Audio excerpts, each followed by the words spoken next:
This channel usually focuses on broad tips, but let's get a little bit more specific, dare I say obscure. Out of the 15 tips that I prepared today, we'll start off with the ones that more people are most likely to know, but as we keep going, we'll get more and more specific until we drill down into very niche tips that very few people know. And the first tip will start off with something that most people either know or have found out for themselves one way or another, and it is that paint has more grip than asphalt in iRacing. At tracks where the painted line is located on the track banking and not on the actual apron, you are able to drive on this paint to have what is sort of like a grip strip physically located on the bottom of the track. This is most prevalent at Charlotte because there is a fairly wide and prominent paint strip along the bottom of the track that is very easy to get your tires on, at least sometimes, if not consistently for the better drivers, and you're able to just hook that paint and gain a lot more grip around the corner. This is modeled that way in iRacing on purpose because this is actually how it works for the most part in real life as well. I actually went over this with Anthony Alfredo in a video a couple years ago, and that was a pretty cool one. The next couple of tips I have are not in the actual driving itself, but in navigating through iRacing's UI. One is a tip that I think a lot of people would use if they knew about it, and it is the existence of different groups inside practice sessions. Did you know that you can control which group that you're in practice sessions? I would say probably about 50% of you guys do know and 50% of you guys don't know. But if you go into a practice session, hit the entries tab, and then see that group drop down, you can change your group to a group where you are absolutely alone on the practice track. This is perfect where if you really want to be labbing out your qualifying laps or something where you want to be alone on the track before a race. The other UI tip that is almost useful, I guess, is that passwords for spotters and hosteds aren't case sensitive, so I saved you from pressing the shift key. Going back to physically driving the car, another broader tip but a little bit more obscure is how bouncing the tires adds heat. So usually in my videos I talk about how sliding the tires adds heat to them, but did you know in iRacing that bouncing the tires arguably does even more than sliding the tires? I don't know how realistic that is, but that is why you saw some of the shenanigans with the pros a lot of the time going up and down the banking. Made a short that got a lot of views on that. If you've seen that, you probably know about this, but we can think about this in a couple ways, right? Because when you go over bumps, you heat up the tires, so you can use that to your advantage like the pros did. But there's also times where you want to avoid the bumps no matter what it means to the car. So if you have to drive a different line to avoid bumps, that means that you are saving the tires in terms of tire heat. For instance, at Iowa in the ARCA car in the previous week, we were able to drive the high line in 1 and 2.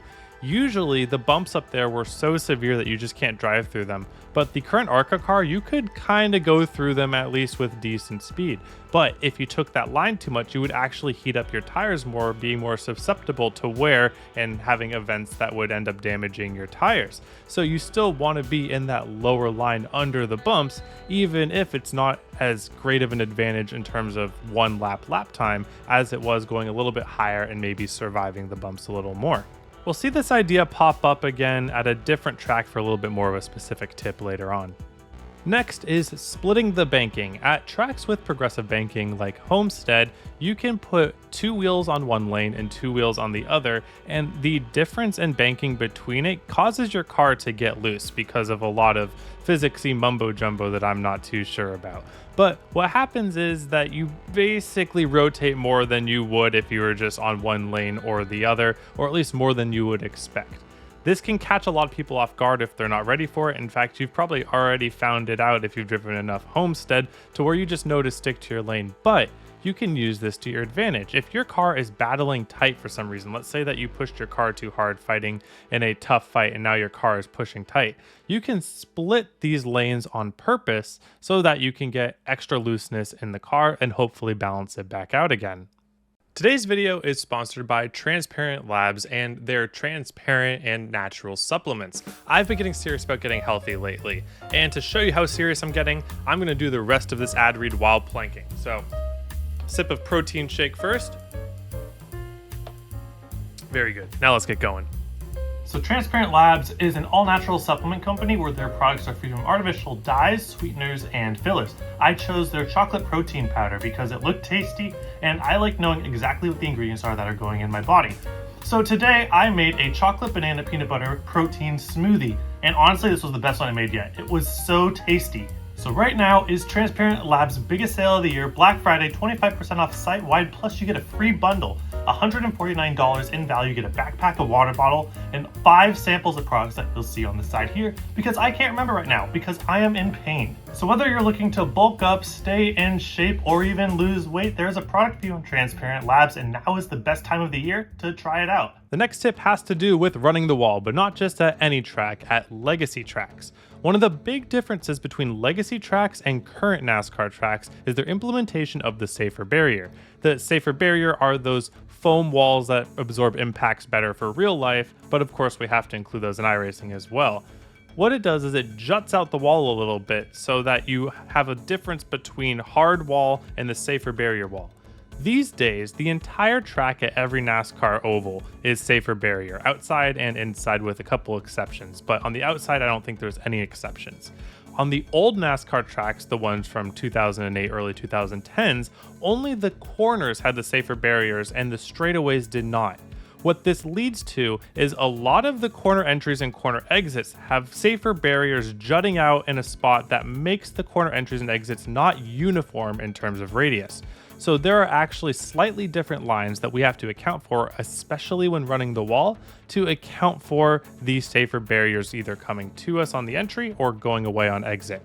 The most common way this is done is if you're running the wall towards the exit of a corner, you can gain a little bit of extra time by turning down at the last second so that you slide back up as the safer barrier is coming away, just to be able to use up that little few inches more of real estate.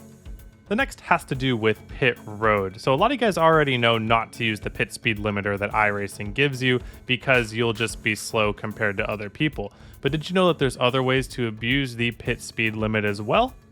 The first way is you don't have to stick to the speed limit posted exactly. Not the 5 miles an hour that you get in real life, but in iRacing you can go about 1 mile an hour over usually until that warning sign pops up. But a lot of times you'll be able to get just that extra mile an hour, which could make a big difference on gaining spots out of pit road for the entire duration of pit road. If you are just staying on the exact mile per hour and not trying to push it a little bit more, then you'll probably be losing time to those people pushing it right to the edge of where that warning sign starts coming up. Next, just like real life, iRacing does timing loops. So different sections, you take an average speed over that time, and that's how you know if you're speeding or not. So when you are placed on a pit road on a certain timing loop, that means that if you're getting out of the pits, you can go really fast above pit speed limit and then back it down to get the average back to pit road speed. A lot of pros have this completely labbed out for all different situations at different tracks, but this is something that you'd probably have to practice before a race to have any sort of confidence in. Not something that I particularly do much, but I'm not as sweaty as some of the pro guys, right?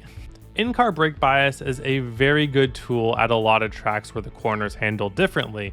A lot of people will go to that +3 if they're in the middle of the race or -3 in the middle of the race. But because of that, we can actually make our brake bias a whole 6% range.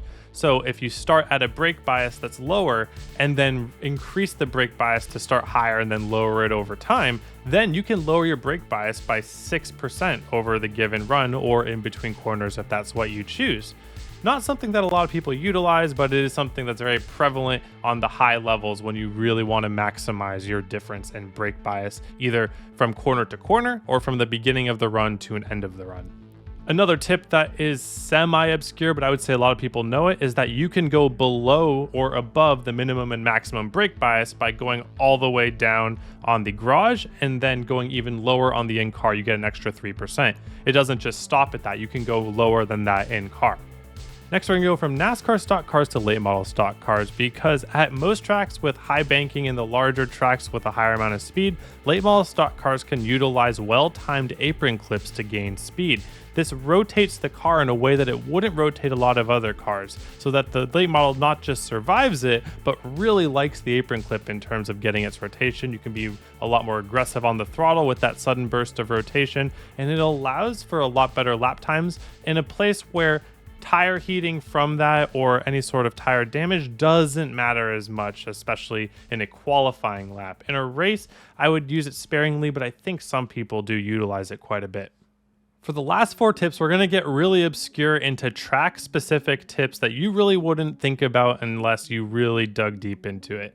And the first that we're going to do is at Las Vegas, and we're going to go back to that bump topic that we talked about. Because one of the very notorious bumps in all of NASCAR is Las Vegas 1 and 2.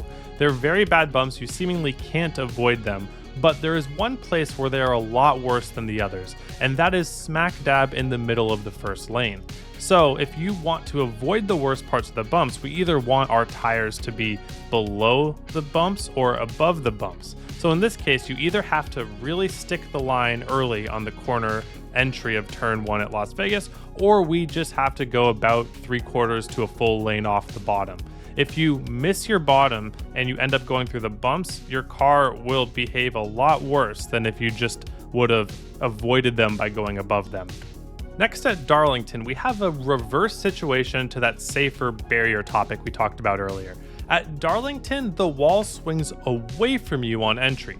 So if you want to use up all your real estate turning into the corner, you actually have to turn right as the wall juts away from you, then turn back to the left to get the good arc into the corner. That's very strange. It's pretty much the only place that happens in all of NASCAR because the safer barriers usually jut out, meaning that you have to just turn in earlier, or you're just completely smooth all around. At Darlington, you have to do the opposite of what I was saying earlier for the safer barriers. Next, and this is kind of a notorious one if you've been hanging around top splits, New Hampshire apron. Basically, every car uses the apron at New Hampshire. It's something that iRacing has been seeing for years and years and years. One way or another, cars just use the apron, especially in race run. On some cars, you'd go low on entry all the way on the apron, then slide up like a mega slider line. But on other cars, you start out wide and then just turn all the way down and cut all the way to the apron so that you get a really straight line off. This is because there's just so little banking at New Hampshire that you just treat the apron like the bottom of a progressively banked track, like you would a Homestead bottom or something like that. At the very least, just consider New Hampshire to be a track that's as wide as the apron goes and then plan your lines accordingly. And the last one is a really obscure, weird one that I got from the homie Liam Brotherton. He gave me about half of these on these lists, so shout out to him. He's always helping me with these, hey, tell me what the pros know type stuff. So go check him out. He really showed me the craziness of the concrete strip at the new North Wilkesboro. So on the iRacing rescan of North Wilkesboro, all of the track is asphalt. All of the track except the little strip of apron below the line on turn 1. Here, you can actually get extra grip going into the corner by being super shallow, entering really early, getting your left sides on that strip of concrete, and you will have more grip than if you just stayed up on the asphalt. It's very odd. I doubt it's like that in real life because usually the concrete's less grip, but for whatever reason, how this track interacts with the rescan, the concrete is more grip than the asphalt. So go mess around with that, do with that as you will. I just thought that was probably the most insane one, the most unintended one. A lot of the tips on this list are pretty intended based on real life physics, but this one definitely wasn't. So try that out before it's gone. But let me know your obscure iRacing tips in the comments below. I know this was all ovals. Do you know any road ones? All right, thank you all for watching. Hope you have a wonderful day. Hope to see you all on the track.